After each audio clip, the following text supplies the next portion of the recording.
Exciting stuff And here. yep, just a little housekeeping here. We have disabled the chat feature, the general chat feature in the meeting. We do have Q&A open. James and Maddie, who are here with us, are helping us to moderate. And if you have questions, just go ahead and use that Q&A button at the top to type your question, and we will we're going to try to field them at the end of the meeting. But whenever you've got a question, just go ahead and put it in Q&A, and we'll queue it up for that part of the agenda. All right, I think we're good. We'll go and start this off. Exciting stuff. This is our first webinar on AI, and we're really pumped to be able to go over the core pieces of AI that we use internally. So glad everybody's joining us here.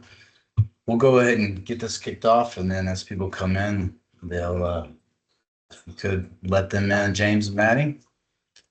All righty. So first off, I want to thank everybody for joining today. It's a busy part of your day, taking the time out to learn a little bit about AI. We'll do our best to pack in as much as we can in this video. Literally, we can make a video on GPT alone for an hour. So we're going to pack in content over 5 different tools that you can use in your day-to-day work throughout, regardless of the industry. And we're going to talk about some of our favorite applications. I'll go ahead and start by giving a brief insight into OnSite PC. My name is Brian Davis, founder and CEO of OnSite PC Services, and I'm joined by Joe Craven, my longtime friend and business partner, and our VP of Professional Services. A little fun fact, Joe and I met at Texas Tech over 30 years ago, and Joe actually was the one who got me my first IT job at a company called CompUSA PC, which, if you know the name, we're probably in the same boat. Just getting old. A little bit about OnSite PC Services, or OSPC, as most of our clients refer to us. We started in 2001 when you actually went on site to fix issues, hence the name OnSite. And when you actually went on site to fix issues, hence the name. And today we're a trusted name in the managed service industry.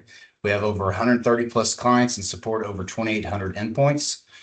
We've had the honor of working with some of the best clients, partners, some of which still support us to this day. What matters to most of us is building long-term partnerships. We don't just provide support, we work side by side with our clients to help them grow. If they grow, we grow. We recently opened up a new headquarters in Roanoke, Texas, right in the heart of a fast-growing tech hub. Love Roanoke. It's a great area. It's 8 minutes from my house, which makes it even that much better. So selfishly, and we're excited to share the journey and our insights with you today. So as a side note, feel free to post questions. As Joe mentioned earlier, James and Madison will be moderating the chat session. Thank you both. At the end of the presentation, we'll do our best to answer as many questions as possible, and maybe even do some live demos. We'll see how that goes.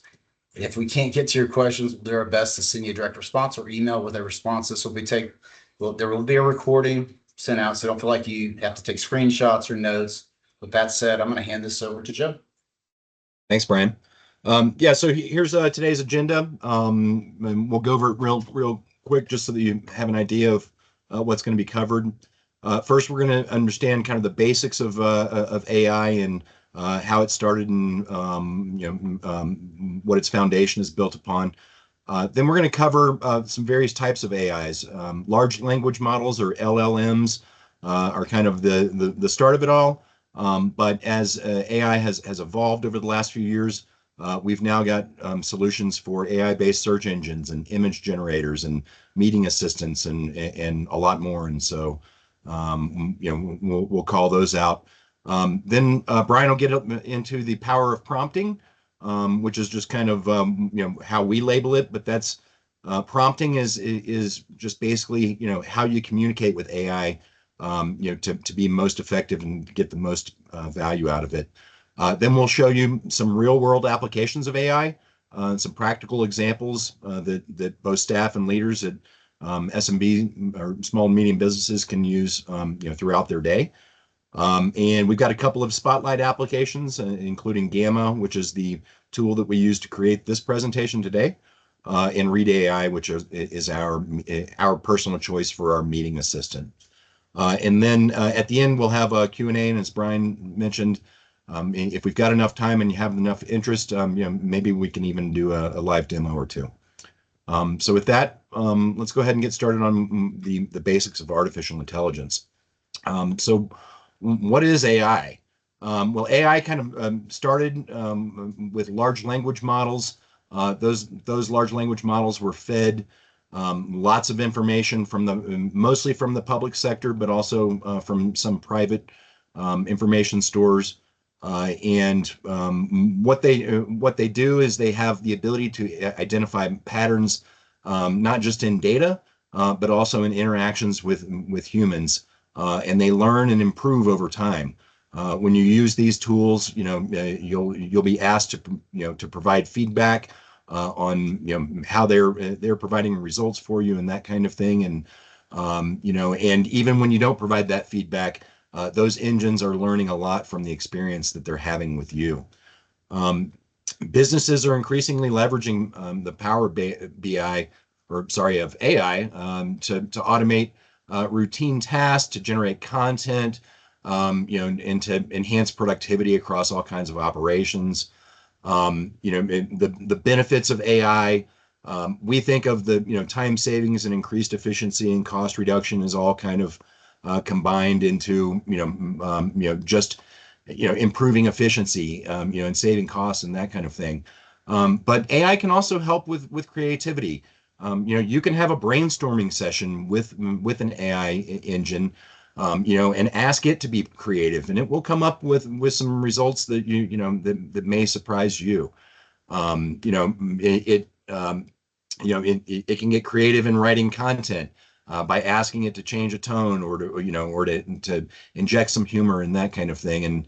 And then with the right tools, for example, with Gamma here, it can really help to develop, or it can develop images for you that are in graphics that that you would have never thought to do yourself. So when we talk about the types of AI solutions, the big one, the OG type of AI, and what we kind of think of the foundation is in large language models, or LLMs. And you've probably heard these names, GPT. You might have heard of Claude. Gemini is the LLM from Google, and Llama, the tool that's been developed by Meta or Facebook. How do they work? Again, they've been trained on massive amounts of data, not just books and websites, but web forums, videos, huge collections of data that have all kinds of varying content that can be analyzed and separated, and to look for patterns and that kind of thing. And LLMs also learn from our interaction with them. So how we speak, how we write, even how we think. They're looking at them, for all of those elements, constantly improving, and not just improving on the benefit of everyone kind of out in the public, but also with that relationship that you form with whichever AI tools that you choose to use. And then quickly, AI enhanced search. So Perplexity is one example that we're going to give today, but there are search engines out there. Think of them as Google on steroids. And no longer is it that you're going to type a few words into Google and hope that you get the best results at the top of the search page. Everybody knows that nobody goes past the first page on a Google search. AI search engines go out and do that research for you, and they come back and they don't just provide you the links to the results, but they provide a really good summary, and then the good ones also provide citations to those findings. There are AI image generation tools, which I would classify them as fun.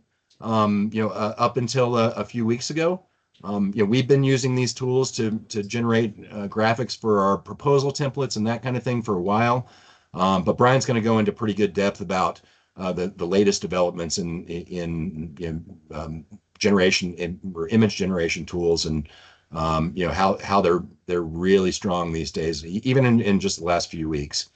And then presentation tools and meeting assistants are two other examples of AI-based solutions that are out there. But I included the traffic lights image in this slide, and that's the thing that we all know as CAPTCHA. And as it's presented, to you in regular use, you think of it as a great tool to make sure that that form that you're filling out, is being protected because you're a human and you're doing human things to add that extra layer of protection. What a lot of people don't know is that CAPTCHA is asking you questions, and if you think back on it, it's all about traffic. Identify the traffic lights, identify the school buses, identify the people or the crosswalks, that kind of thing. So the reality is that when you're doing that, what you're doing is you're feeding an AI engine that was developed exclusively to collect AI feedback from real humans and provide it to companies that are developing autonomous vehicles, and self-driving cars. So you as a human are, and us millions and billions of humans are helping to train that engine so that they can make sure that autonomous taxi driver doesn't run over a human in a crosswalk, for example. And so you're contributing to AI, on your phone and on the web, in other ways. Usually, I won't say all day, but most of us are doing it multiple times per day, sometimes without even realizing it. So with those kind of types of AI solutions covered, and there are many more that are beyond the scope of our presentation here, we're going to jump into what we call the power of prompting. Brian? I look at when you brought up that CAPTCHA, that was I remember you told me about 2 years ago when I was filling it out. You said it's just the government. They're training you. You're training an AI model for driving vehicles. I said that's just another conspiracy theory. I don't believe it, Joe. And you're right. I apologize. So let's get into power prompting. So prompting is by far the secret sauce of any AI tool or application you use. Prompting, if you look at it, it's a way of asking a question that AI can interpret, and basically by asking the right type of question or prompt, you're going to get the best result out of it. If you're new to this, think of prompting as the way you talk to AI to get the best results. Now, most of us are used to Google. You type in a few keywords like best email marketing tips. It gives you a list of websites to scroll through. You do the digging, the clicking, a lot of ads. Some of the sites don't get you to where you need to go, or you end up in a Reddit wormhole for us. But prompting AI is different. It's conversational, it's generative, it's showing results. The AI creates something brand new for you based on what you ask. So with AI, you may say, write a three paragraph email introducing our new services to small business owners. Make it sound friendly and professional. That's a prompt. It's a question essentially, but it's a prompt that AI is going to recognize and create a great result for. And it'll write the email for you in seconds. So what makes that so powerful is the back and forth. If it's too long, just say, make it shorter. Want a different tone? Just tell it, make it a different tone. I want more professional. Just more concise. You don't have to start over like you do with Google. The AI remembers what you're talking about and makes those adjustments. The real shift here is with Google, you search, you scroll, you piece it together yourself. With AI, you ask, and it builds the answers with you. So to get results from AI, be clear with what you want, give it some context, who it's for, what's the goal. You still have to provide some level of context for it to make sense of it. Say what formats you want, bullet points, casual tones, and refine it. Just keep the conversation going until it feels like it's right. I never go with the first response on anything I'm doing with GPT, Perplexity, any of those. I have it rewrite it. And usually by the second or third, it's spot on. It's exactly what I prompted it in the beginning. Once you get a hang of prompting, you'll realize you don't need to be a tech expert. You just need to know how to ask better questions. And that's something we can all do. Right now, we're going to talk about three of the tools that we use. There's so many out there. We could literally spend 4 hours talking about them, but these are the tools that we use within our business and have gotten the most use out of, where we can see real-time savings smarter, not harder. And that's really the basis of this webinar, is that we wanted to get kind of the quick hits on the tools we use.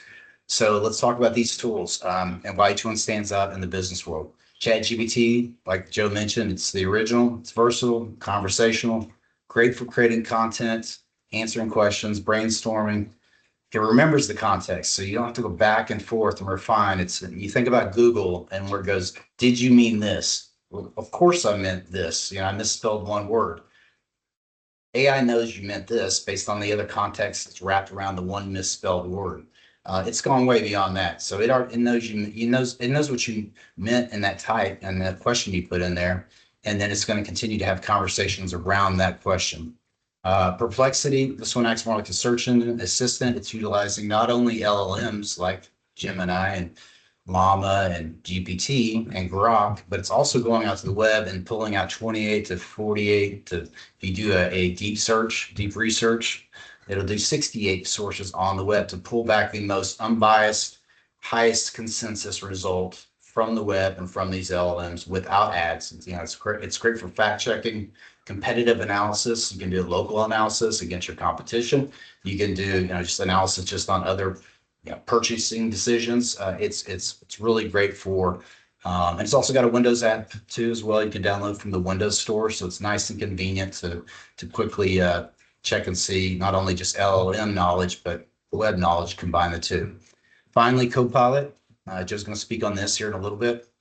It's built into Microsoft 365. It's especially useful writing, summarizing emails. They've kind of taken a slow approach to it because of the data concerns. You're opening up SharePoint, you're opening up other things that you could search on. So you have to really have the right company, MSP in place, make sure they understand how permissions work. And you need to work with professionals to make sure that's done properly, because the tool in itself is powerful. If you're like us, we live in Outlook and Teams daily, so it fits right into your daily workflow. Each one has its own strengths. ChatGPT for creativity, Perplexity for live research, and Copilot for everyday productivity inside your business tools. All right, so let's get into ChatGPT. And again, I could go on and on about ChatGPT. It's one of my favorites, but it's a powerful AI assistant, wide range of capabilities. Its key strengths include exceptional writing skills, ability to engage in contextual conversations. Business can leverage GPT for tasks like content creation, image generation, customer service, AI agents, brainstorming, you name it. As of a few weeks ago, we actually had to revise this presentation because GPT 4.0 image generator came out and it replaced DALL-E and Midjourney and some other products creating text to image, which if you've ever tried it, you're literally going to bang your head trying to make an image that had text that was spelled properly. This thing blew it away, still blows it away. It is just unbelievable when I saw it. So we're going to show you some really cool demos of that. However, it has some limitations. Obviously, they were initially starting, they didn't release all the data real time. They've added some web search components to it, but so there's some, Perplexity still is our go-to for most recent events, but GPT as a whole is very powerful. So here's effective ChatGPT prompts. Prompt engineering, you see on the left there, that actually is a title that a lot of people are employed with, and that's underneath their business card because there is a key to it. There's schools that are teaching this right now.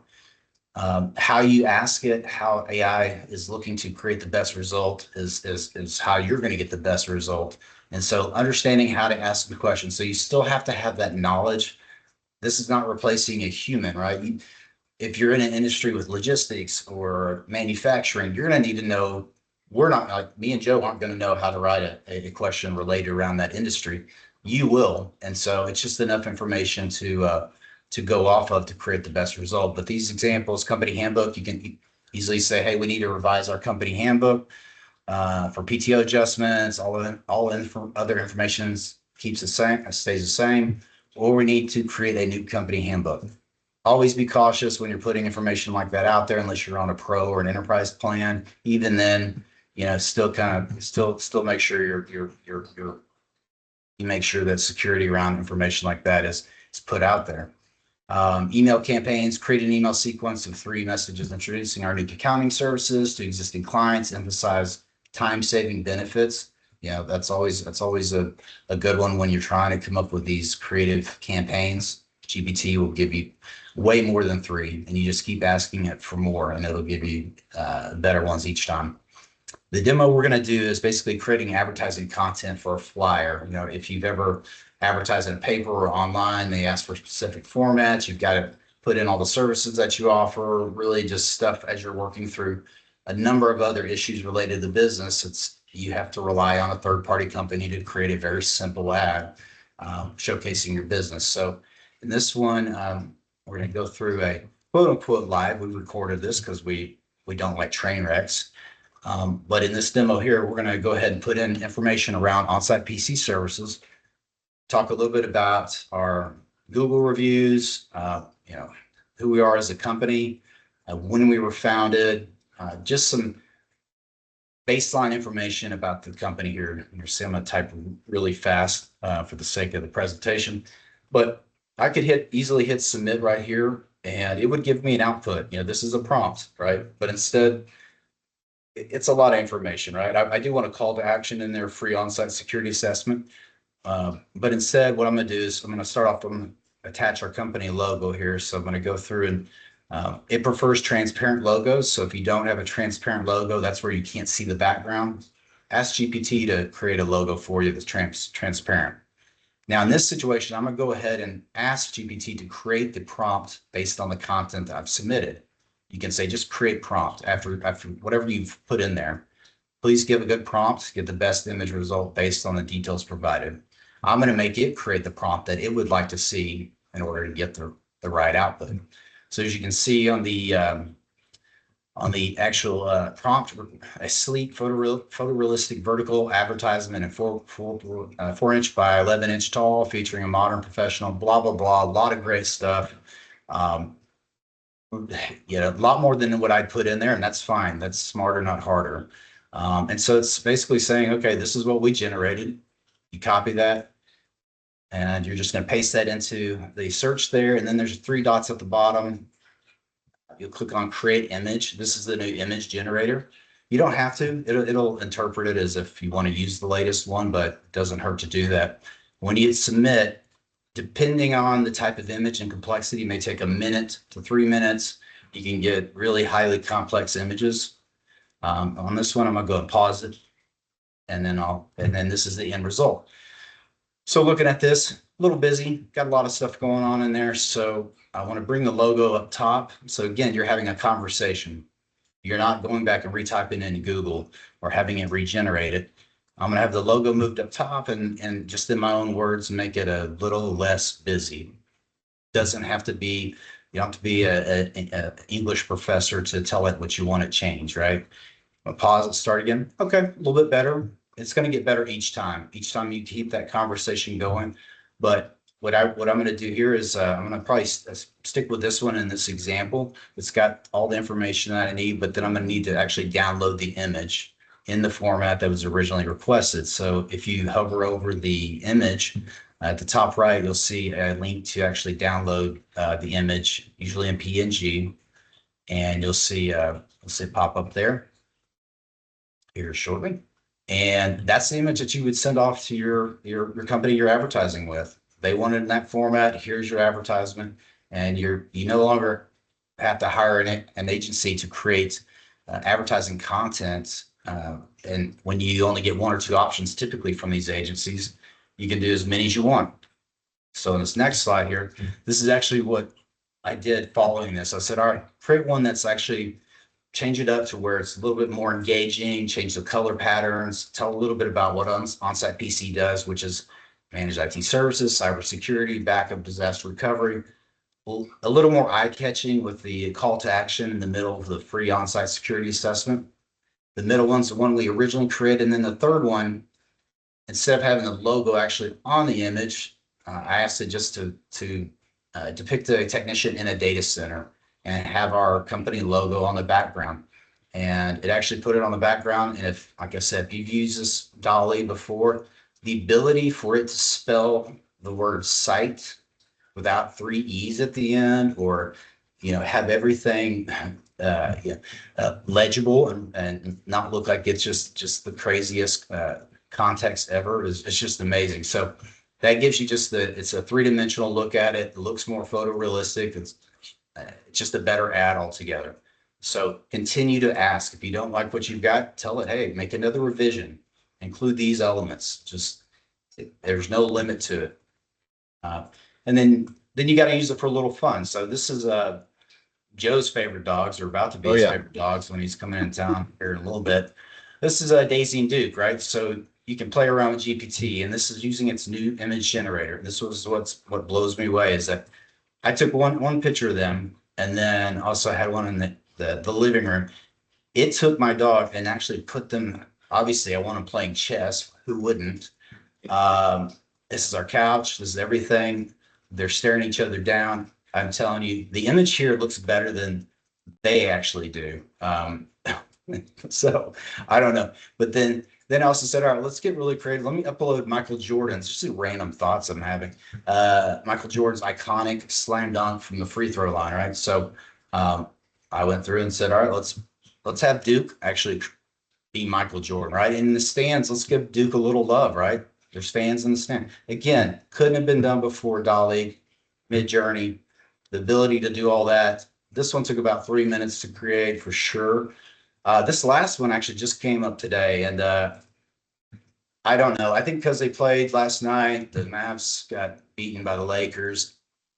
Dude, just he was gone this morning. I just saw it on the media, and I really don't blame him, to be honest. Joe, would you? I mean, it's No, but he's wearing an on-site polo. I guess my main question is Duke on the payroll yet? Because we haven't discussed that. yeah. We'll take that offline, but yeah, any press is good press, but I got to be supportive of him, right? He's our dog, so. Yeah. All right, so now let's get this together to talk about Copilot, and we'll go. Let's see. Here we go. Thanks. Yeah, so Copilot is Microsoft's AI-powered productivity platform, mostly within 365. Microsoft made a lot of contributions to the OpenAI initiative, financial and otherwise, and so they're getting some of the benefits of the GPT LLM while they're developing other applications of AI throughout the environment.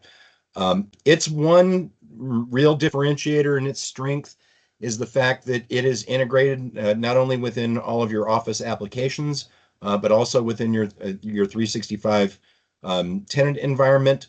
You can also connect it to things like servers within your ecosystem if you're still running that, and have it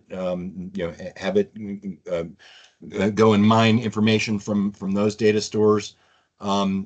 And so it's really the only tool that has a direct hook into 365. There are some other ones that if you provide permission, they can also start to learn your 365 information. But it is the one that is most powerful within 365. One of the other benefits that it adds for you is elevating your email, saving time in drafting messages, and making sure that they are done in a professional quality with the tone that you intend, whether it be with a vendor or a client or whomever. And then, the nice part is that, enterprise security applies to all of what Copilot knows. And so, for example, if you have your HR documents stored in the right place in SharePoint, and that's been locked down to only people, who need to see that information, then other members who have Copilot within your environment, in no matter what department or job function they are, if they don't have the permissions to see that content, then Copilot isn't going to expose it to them, and so it respects the permissions throughout 365. There's a catch there, and we'll cover that in another slide at the end. But this is Microsoft's strong position is the integration. So some effective Copilot prompts here, I will note that these prompts that we've been providing as examples, they're really short. They're almost like Google is short, right? In reality, and when we're setting out to use AI tools, throughout the day, and especially depending upon the weight of the need or the texture. Sometimes our prompts start out at 2 or 3 paragraphs long, because we know that it, taking that couple extra minutes in the beginning to provide as much information in context as possible, is how we're going to get the best benefit out of the tool, so that we can then start to have that iterative conversation to hone in on exactly what we need. But in this first example, summarize this vendor agreement for me, highlight the key dates and the payment terms and in any unusual terms or obligations. That's great for one agreement, and we can certainly use it in that example. But imagine simply extending that to hey AI, here's a or Copilot, here's a SharePoint site or a folder where I've stored all of our client agreements. Please look at all of those agreements and tell me which ones are coming up for termination. Tell me which ones have different clauses than our standards. Because we need to make sure that we're paying attention to agreements that we've made where it might be a bit different need than how we typically operate. I mentioned writing emails. We do this all day with Copilot, and every little tiny 5-minute slice of time that you can save in that effort, it definitely adds up. And then meeting summaries, here's another example for a prompt. Create a detailed meeting summary of this transcript, organize it by topic, and list all the action items with responsible parties. If you buy Copilot and Teams premium licensing, for sure, you're going to find that Copilot does this inherently. But you can also ask it to do extra things on top of what it normally provides just out of the box. Yeah, and I will say too, Joe, yeah, on the email rewrite, it is one of those tools that I use daily. Just because a lot of times when you're in the heat of the moment, you're trying to you're brain locked on responding to a client, on how the best way to come across and all of that. It gives you those options, and usually by the second or third rewrite, solid. I verify it. Always prompts you to verify. This has saved me so much time. It's worth every bit of every penny. So I don't sound like a 11th grader trying to write an email. Sometimes I'll throw in a bonus as well. Yeah. We didn't have an Excel or a spreadsheet example in here, and I pride myself, or whatever you want to call it, to be pretty good with spreadsheets. And I will say, a few months ago, it was tough for me to get value out of analyzing a spreadsheet using Copilot to do it. The other day, I was able to have Copilot review more than 10,000 emails, or 10,000 rows in a spreadsheet, and to filter that spreadsheet for me so that I could identify which emails were within the client's domain only, which one involved a second party, which ones involved a third party, and which ones involved that client's legal counsel, and provide a digest of that. And that would have taken me probably a couple of hours to do. By hand. Example. Yeah, thanks. So for our Copilot demo, we're going to start, with just the easiest here. And just to kind of set the stage here, this is me coming back from a couple of days of personal time off. You know how that goes. You have a pile of emails, and a bunch of them are on the same subjects. You don't know what to prioritize. And so I just asked Copilot here, hey, help me review the contents of my inbox and help me to prioritize it. And just in plain English, just a little two-sentence prompt there. It did that, with the magic of pausing the video. We've got the results there. It provided me a summary, and then I noticed this need from Gretchen, and I just happened to notice the word COB today. I quickly glanced at that, and I said, I asked Copilot, hey, can you draft a response to Gretchen and make sure to let her know that we will, we'll get that we're going to satisfy her deadline for getting that graphic back to her. So just as quickly as you saw that, that was kind of real time. Copilot generated a message for me. It was, professional in tone. Told her that we were going to be getting those results back today. And was pretty good. And so, that saved me a few minutes of typing and mental effort. Usually I make some slight corrections to what it produces for me, and then I send that along. And in fact, I could have also at the same time asked Copilot to add a calendar appointment reminder to my calendar at 4 o'clock, today, to make sure that I got that that deliverable back to Gretchen in time. And I would say too, Joe, just it's not just the time saving, it's the fact that you may have missed that email, right? I mean, there's Of a course. lot of emails when you're coming Yeah. back. I'm notorious for it. I apologize to all of our clients here. I do my best, but when you're able to really just utilize AI to pull in, ones that have sentiment, using sentiment analysis, it's looking at like, hey, we've got a high need. It's going to pick apart the ones that were sent directly to me, opposed to me adding all these conditional rules in Outlook. So it's missing an email can be a really important thing, a negative thing. So it's great for Yep. that piece as well. Yep. Okay. On to the next tool, Perplexity. As we mentioned, Perplexity is kind of Google on steroids. Its strengths are real-time information with cited sources, where other LLMs can be a little outdated, although they're getting better with that. And a clean interface without ads or SEO manipulation or anything else. For real business applications, doing things like market research and competitor analysis, and spotting trends. Perplexity is great at that. And its key advantage when we think of compared to, for example, ChatGPT, is that it mines all kinds of sources, can use almost any LLM model that you want to do it, and brings back a comprehensive result to all of those from all of those sources. And it cites them, which is important. And so an example here of competitor research. Who are the top 10 commercial HVAC providers in DFW? Please provide their pricing, service offerings, and customer reviews. And so, if you're in that space and you want to know who your competitors are, maybe look at their websites to see where you can make improvements to your own, to raise your own game. That's one use. What is the best price for example, here, a refrigerator in the DFW market?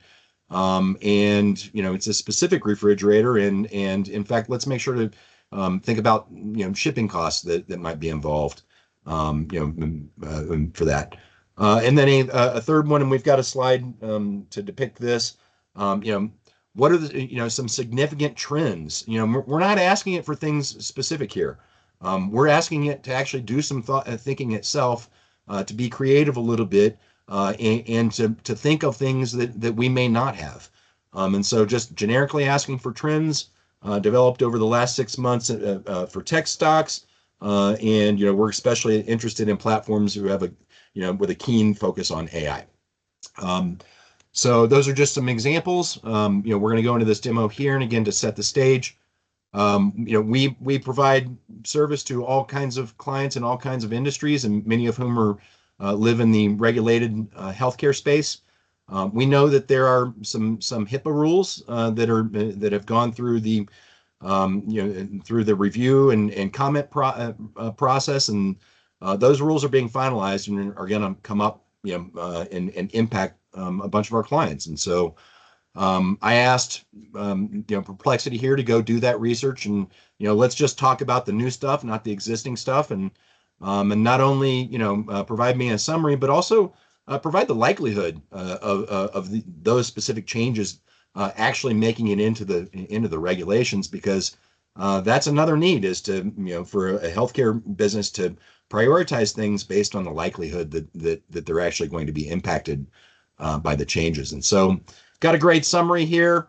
And then I thought, well, wait a minute, we've got a large client who runs a clinical labs, for blood tests and that kind of thing.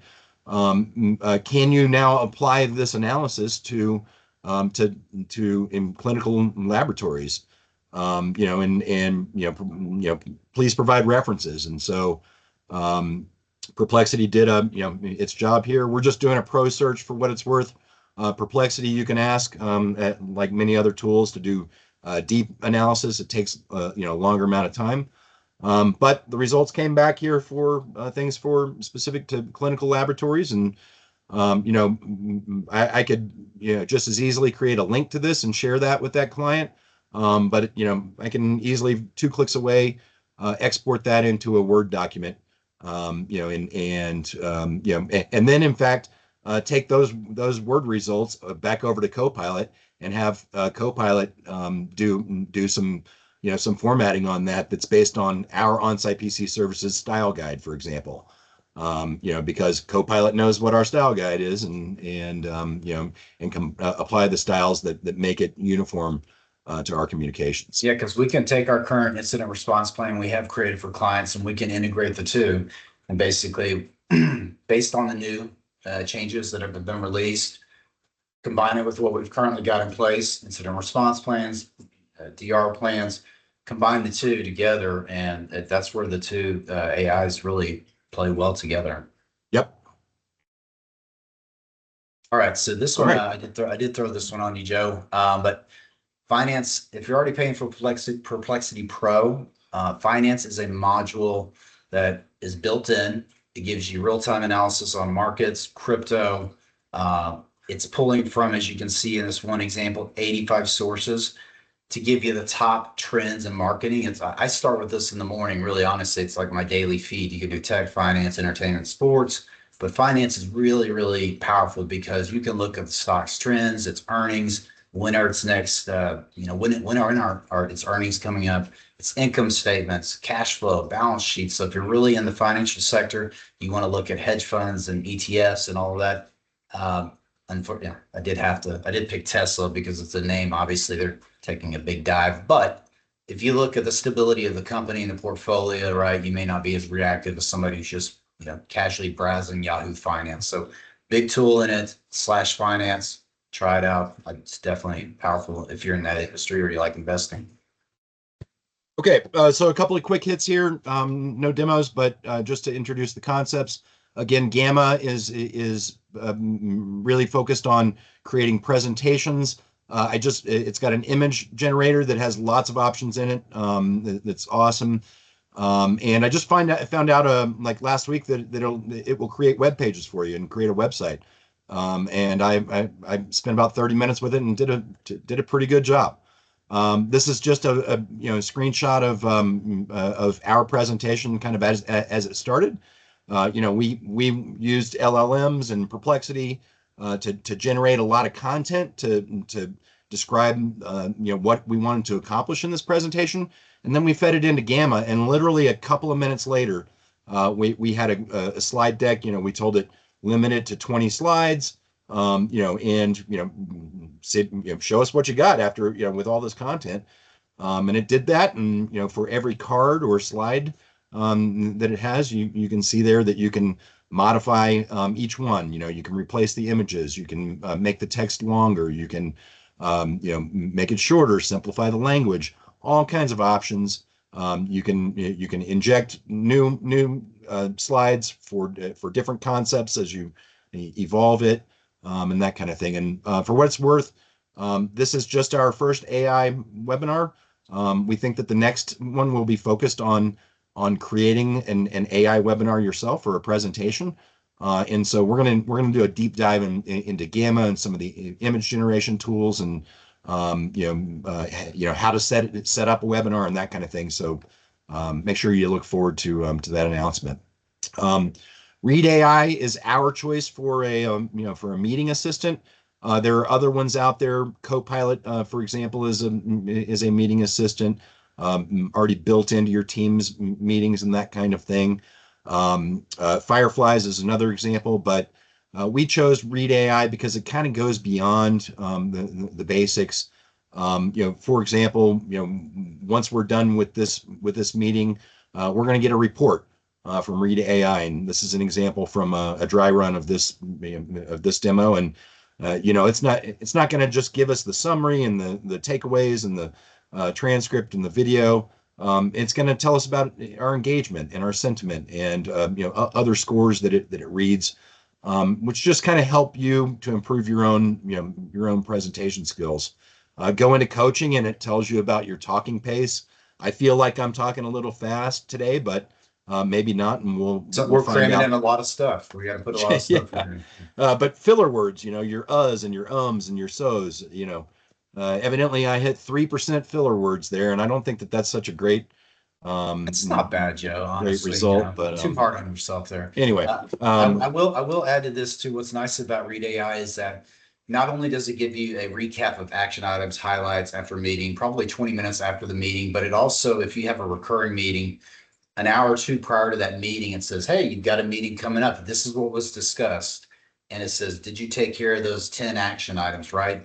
And so when you're working with partners, 9 of them, if they're completed and that one you missed, right, really, really can impact the whole outcome of that, right? You just don't want to forget it. But you also, this takes away having to write notes and not listen. Listening is the key to it, knowing that a note taker is really hitting all the action items, and then you're prepared for that meeting. And when you get all 10 out of 10 or 5 out of 5 action items that were due, it goes a long way with your partners. all right. So we've been talking about all the benefits and of AI, and there are clearly many. But we've got a duty of care to not have y'all walk away without knowing about some of the risks. And there are plenty of risks in using any sort of new technology, but these are kind of the 3 buckets that we thought were good to call out today. The first one here is the risks of using quote unquote free platforms. There's a saying that when you're not the customer, you're the product. That's always been applied to things like your Gmail account and that kind of thing. But if you're not paying an AI platform out of pocket each month, you're either paying to get past its advertisements, or to give up some of your information so that it can better its models. And so just it's great to start out with the free tools, but you're going to find that you're limited pretty soon with those free versions of these platforms. And until you sign up for for a service, until you understand the terms and conditions of of that, do not put any sort of customer or confidential information out there. You can do that by saying we have a client named ABC Corp, for example. To anonymize that. Excuse me, but putting details into free platforms is definitely highly discouraged. The other one here is internal system integration risks.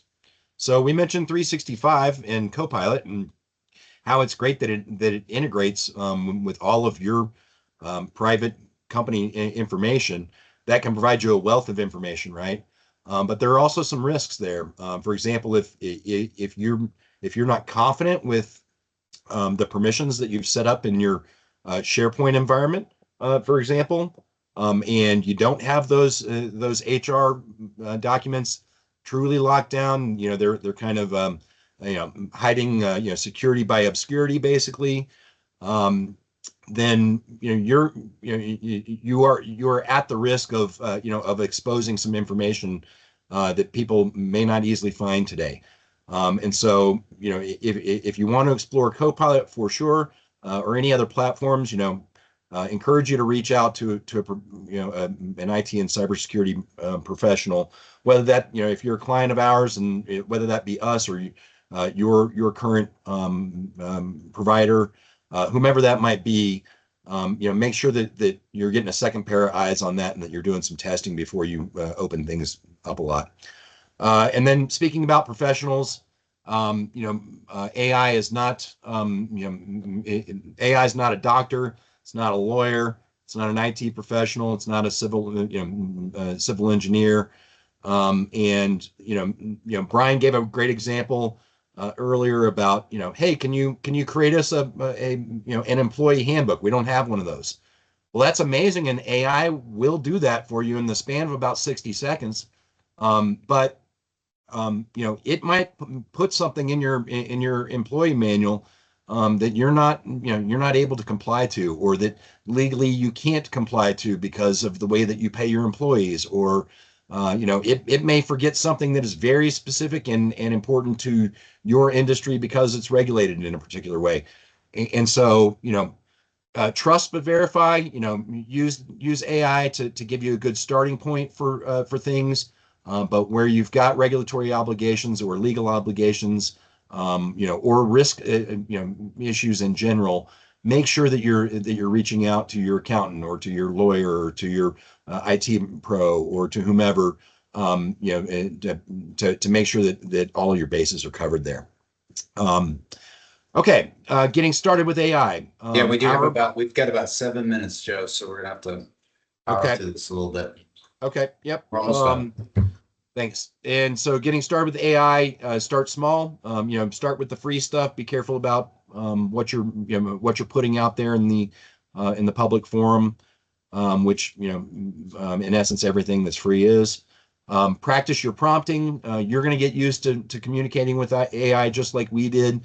Our advice there is provide as much information as you can and be iterative and reiterative about with that conversation that you're having. And then try to measure results. For example, if you've got a process that takes you at least 4 hours every month to get through, and you can think that AI might be able to help you with that, do it the old school way, this month, and then try it next month, using AI and measure them, so that you can kind of quantify the benefit. And then once you're kind of comfortable, especially with prompting, expand your usage of AI into different uses, not just what we've explained here today, but also, kind of well beyond that, whether that be in the CAD software that you use, or, Adobe Acrobat has AI solutions. QuickBooks even has an AI assist that will help you these days to read your invoices and the emails that they came attached to, and to help you code your expenses, with according to your GL structure. Really cool. So with that, all of this stuff is great and cool, but none of it's or you don't get the best benefits without starting to pay for it. And Brian, maybe you can Yeah, I'll just go over this briefly. Like Joe mentioned, basic free is limited, right? If you're choosing the basic model, you're literally training the models. You're getting limited searches, limited images. Copilot's the only one that really doesn't let you do a free version. They lock you into a 12-month. And the more we use it, it makes more sense because you really have to play around with it because it's so integrated into it. Like, you learn things more than 30 days of using the product.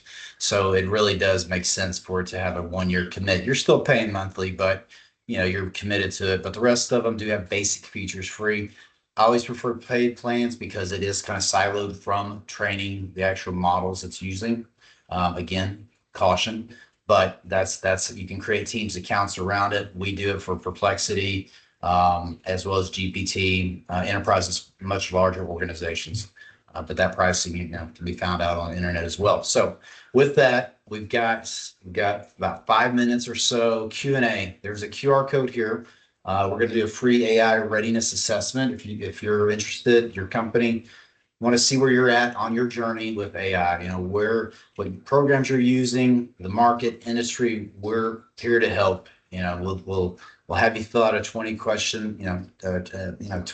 various questions on that questionnaire. And it helps us start to really get some data back from you and how we can help, on strategic implementation, competitive advantages. And then obviously email AI at OSPC services or call our office. Let's see with that, because we are James. I've got one at the top here, Brian, and Okay. It Sure. was the last one that was asked, and so I feel a little wrong about answering this one first, but Sure. it's interesting. Which AI source would you recommend for filling out my NCAA bracket next year? And Joe, I've got answer? something to add there before you. Okay. I know you got an opinion on this one, Brian, but Yes. in fact, I used AI to help me fill my roster for our fantasy football team this year. I was waiting for my kid to Dead get out of last. jujitsu, Uh-huh. and I was using GPT and I want to say Grok at the same time. I was using two of them and playing them off of each other. Um, It was great because I don't pay too much attention to football, and at least I didn't have to do a bunch of research. But I will tell you that collectively, these two AI engines let me get into like the third or fourth round without picking a quarterback. So Yeah. And well, that was warning that there. was that was ultimately Joe's demise. He finished last in the league, so that's a side topic. Yeah. Filling out brackets is you want to use Perplexity and GPT. They're with the web search.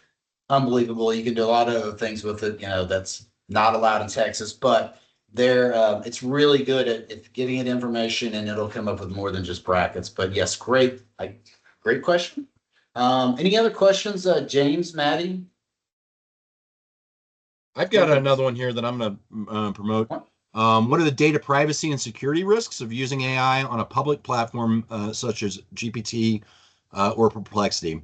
I'll start by answering the security risks portion of that, and that is that especially on the public platforms, the security risks are buried in the terms and conditions of those platforms. Maybe you go to the engine itself and ask it about those security risks alone. But I'd probably copy and paste those terms into a different AI engine and ask it to respond.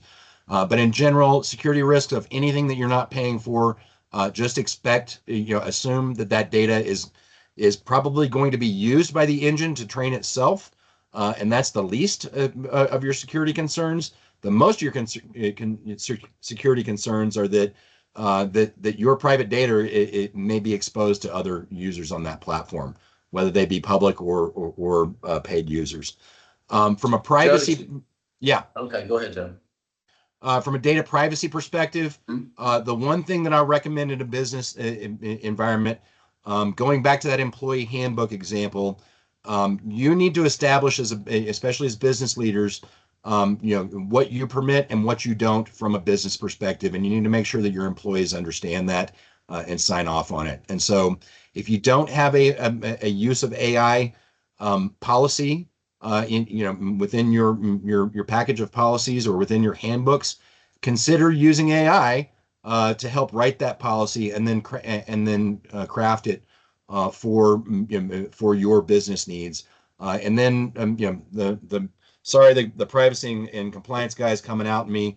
Don't just stick in the handbook and expect everybody to adopt and respect it. Actually get them, get all of your employees to sign off on that, acknowledging that they've read that. So at least then, if they're violating what your policies are, then at least you've got a little bit of recourse in whomever's, getting sued as a result of that. Follow. Great response, Joe. And I think for this very last one here, hopefully I pronounced the name right. It's Cassie Davis. Casey Davis. What guardrails do you think need to be in place to prevent prompts from steering AI outputs in biased or ethical, questionable ways? To me, what I'm saying, for instance, if you're going through GPT and you're creating what's now called projects, right? And so, if you're dealing with prompt steering, it's probably going to deal more on the 365 side of it. But if you're using OpenAI's platform, which 365 is, you can create certain guardrails. In fact, we're going to have a webinar on the security controls around this. Now, having it steer it in biased or ethical, questionable ways, that's when you need to look to go to a project, right? Invite your contributors, your collaborators within your team to train that individual GPT or model. It's called projects now, Cassie Davis.